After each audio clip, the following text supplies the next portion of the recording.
Weather enthusiasts, I'm your Pat's Path Predictor. Let's get right into the weather.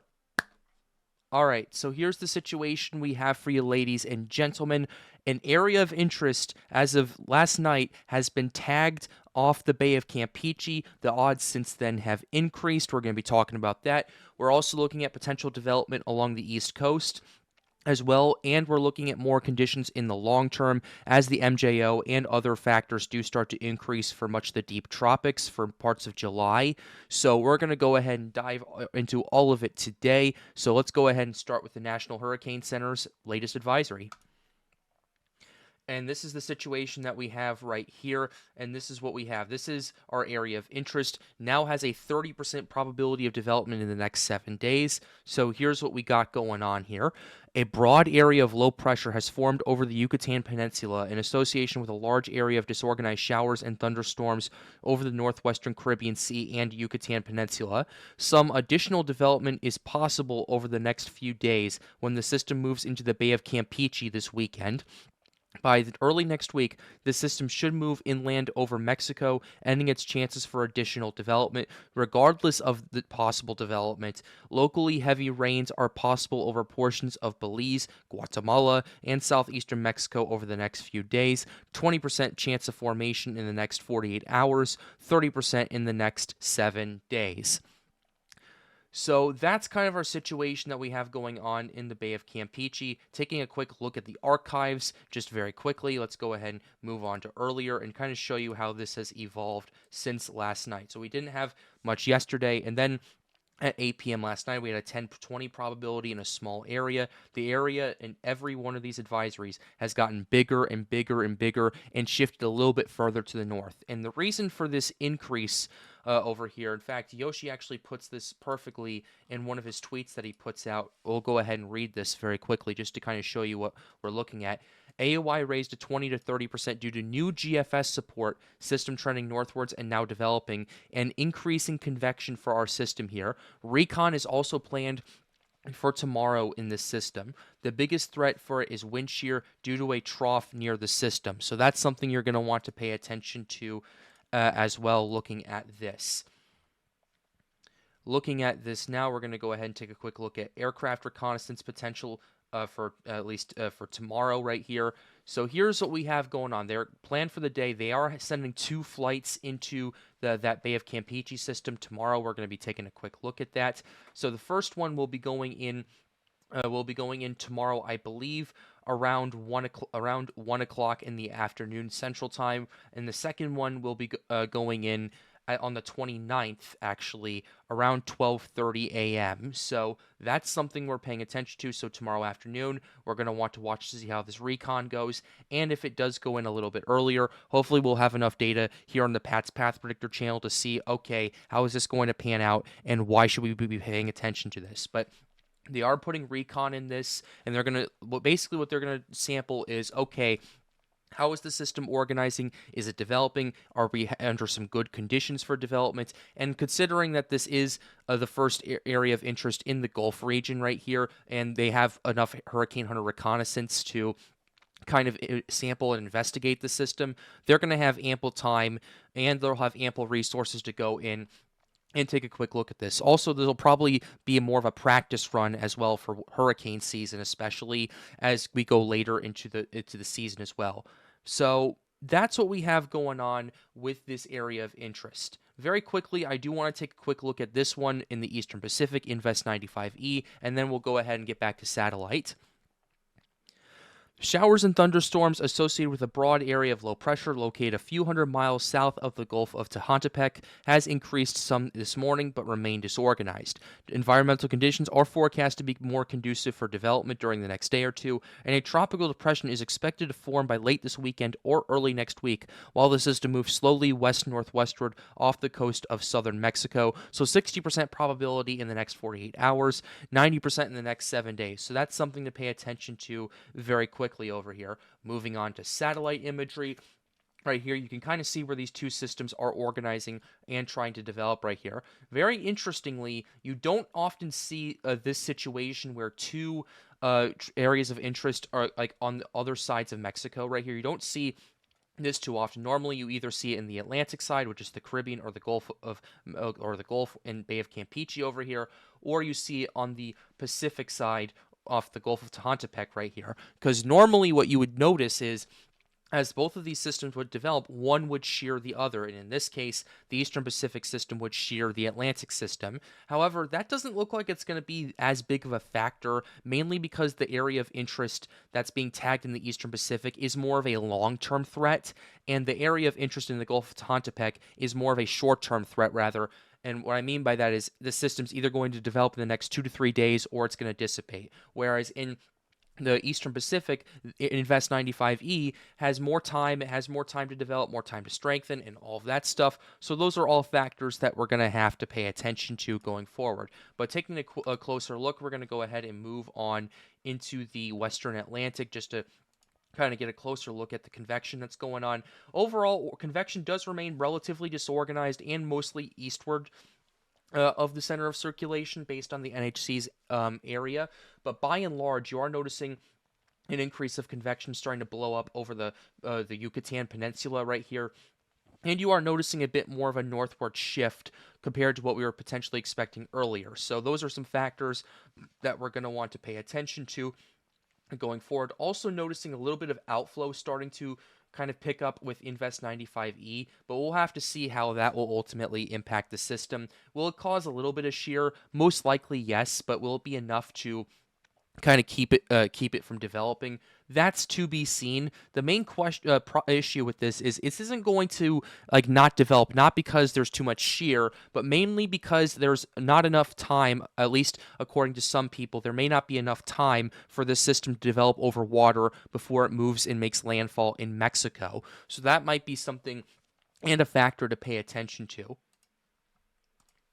And moving on, we're going to go ahead and show you some of the models because right now the models are kind of reflecting a similar situation, and we will show you the GFS runs as appropriate as well. But first, we'll start with the European. European does try to have the system form in the Bay of Campeche right here, although it is relatively broad and it hasn't really tightened up before making landfall in Mexico right here near Veracruz, I believe, in the next 2 to 3 days. So that's kind of what we're looking at with the European run with this Bay of Campeche system.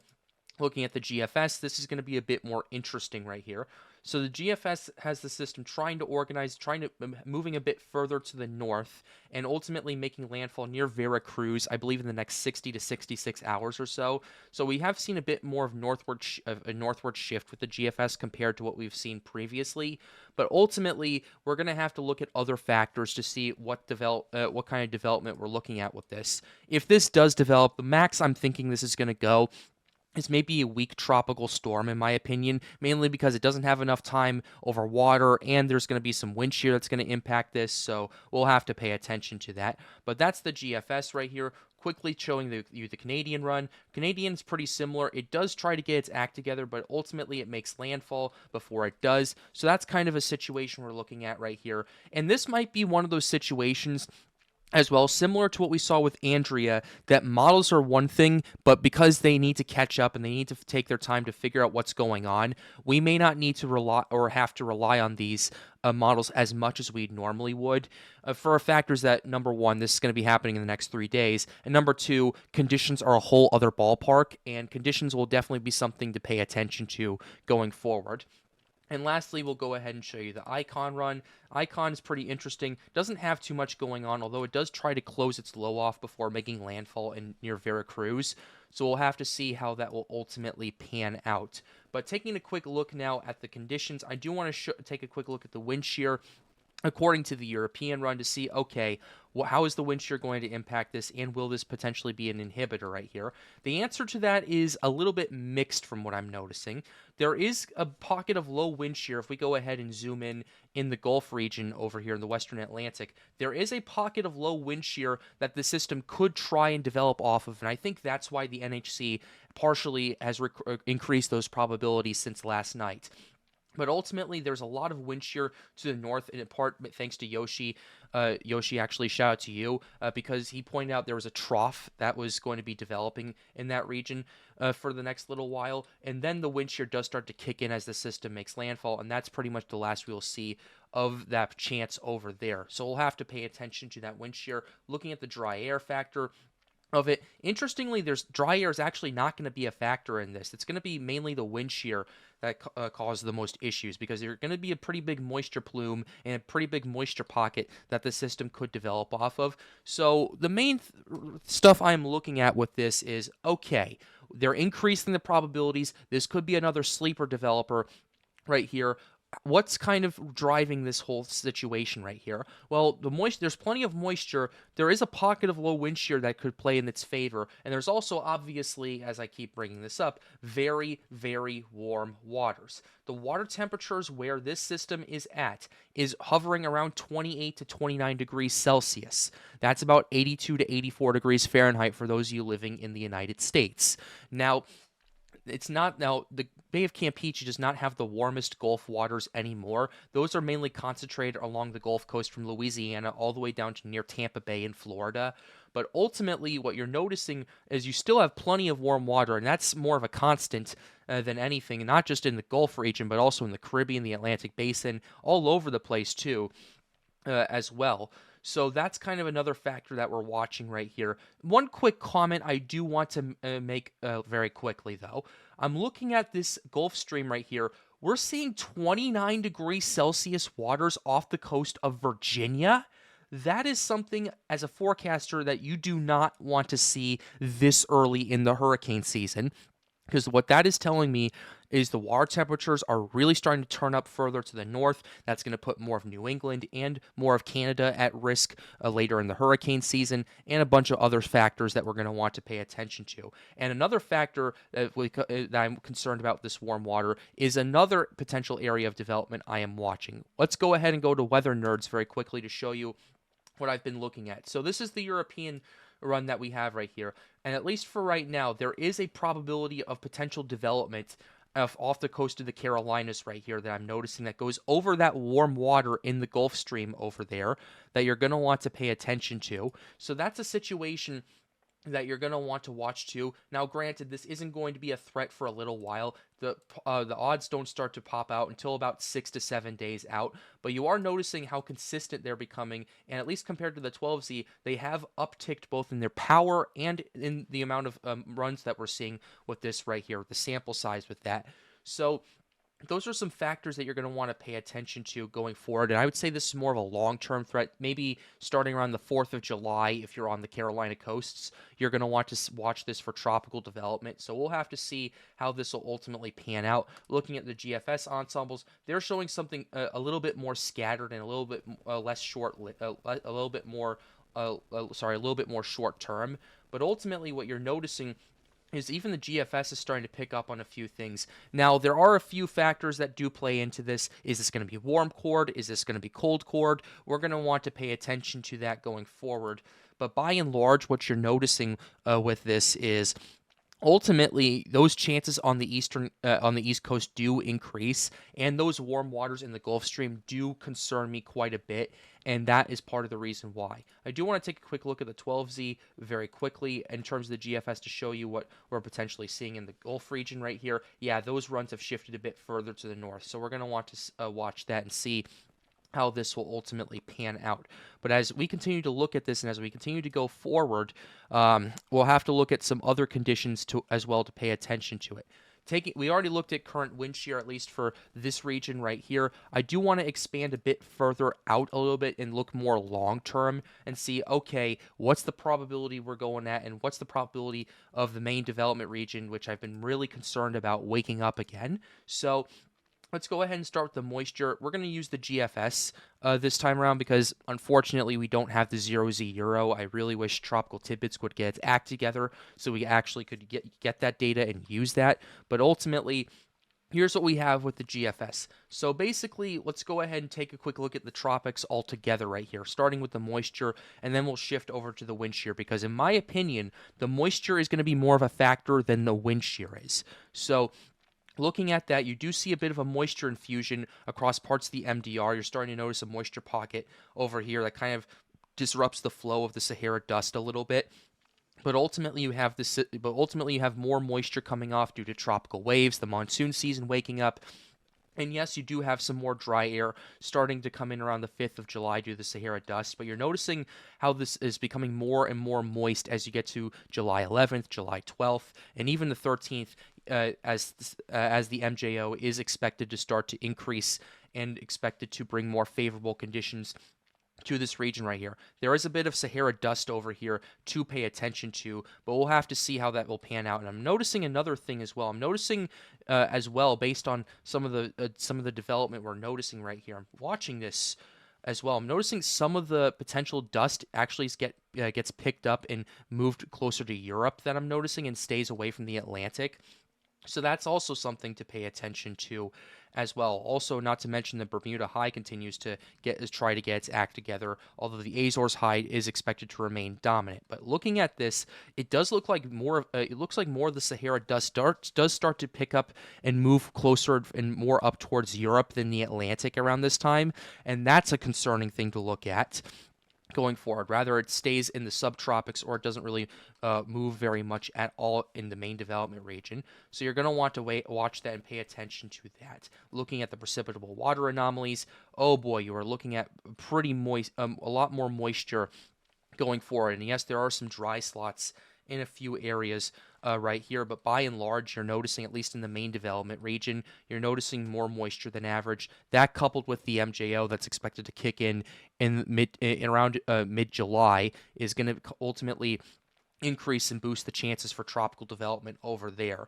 So that's what you're paying attention to. Yes, there is some Sahara dust that's expected to move through much of the Caribbean around that time, but we'll have to see how that will pan out and how this will ultimately allow for development to happen. Looking at now long-term wind shear, because wind shear is going to be less of a factor than before. So taking a quick look at this, wind shear is really kind of low across parts of the not the MJO, the main development region right here, and is expected to kind of fluctuate, go up and down, and then it's going to go fluctuate across the Gulf, across parts of the Caribbean as well, subtropics. It gets a lot more. The shear gets a lot more volatile, and I don't mean that in terms of strength. I mean that in the terms of its positioning, and in the terms of it starts to fluctuate a lot more. And ultimately, you're noticing as well that wind shear across much of the MDR collapses at the end of this run. It is a bit further out, so please do keep that in mind. But by and large, you're noticing these wind shear patterns really starting to open up a lot more for tropical development. So that's a factor that you're going to want to pay attention to going forward. And I did mention the MJO, and we're going to go ahead and highlight this again today. But based on what we're seeing right here in terms of more divergence or convergence aloft, looking at this, taking a look at this, starting around the 13th, like the second week of July, you're noticing the conditions become more favorable for tropical development, and then particularly around the 14th to the 23rd of July, you're noticing it start to ramp up across much of the main development region, and similar situation from the 24th to August 2nd. So I would say, at least for right now, at least in terms of development in the MDR, we're looking at development happening. It stays starting around mid-July, possibly, based on these increased conditions that we're seeing right here. Sahara dust is going to play a factor in this, but I don't think it's going to be a huge shutdown like it was last year, where we didn't see any development in July. But ultimately, what I'm noticing with these patterns is the tropics are starting to open up a little bit more, and especially considering the NHC is tagging another area of interest in the Bay of Campeche, and we have a potential area of development off the East Coast, off the Carolinas. These are all factors that we're going to want to pay attention to going forward, and we will continue to keep you updated on that here on the Pat's Path Predictor channel. There will be a live stream tonight starting at 8 p.m. Eastern Daylight Time, 7 p.m. Central Daylight Time, that we will go a lot more in depth and a lot more in detail with. So be sure you stay tuned for that. We're going to hopefully have some guests on as well that can elaborate a lot more on what we talked about in today's video, as well as yesterday's video with Weather Kingdom coming on. He did a great job with what he did. So be sure you go subscribe to him if you really enjoyed that interview. Let's see if we can get him up to 500 subs. But with that being said, we're going to go ahead and close the video out right here. I really hope you enjoyed it. Be sure to leave a like and subscribe to the channel if you are new. The goal, as always, is to get more people engaged with weather. If you want to help out, hang out, or ask us some questions, be sure to join the Storms United Discord server. The link to that is in the end screen. And with that being said, have a wonderful day, guys. Stay safe.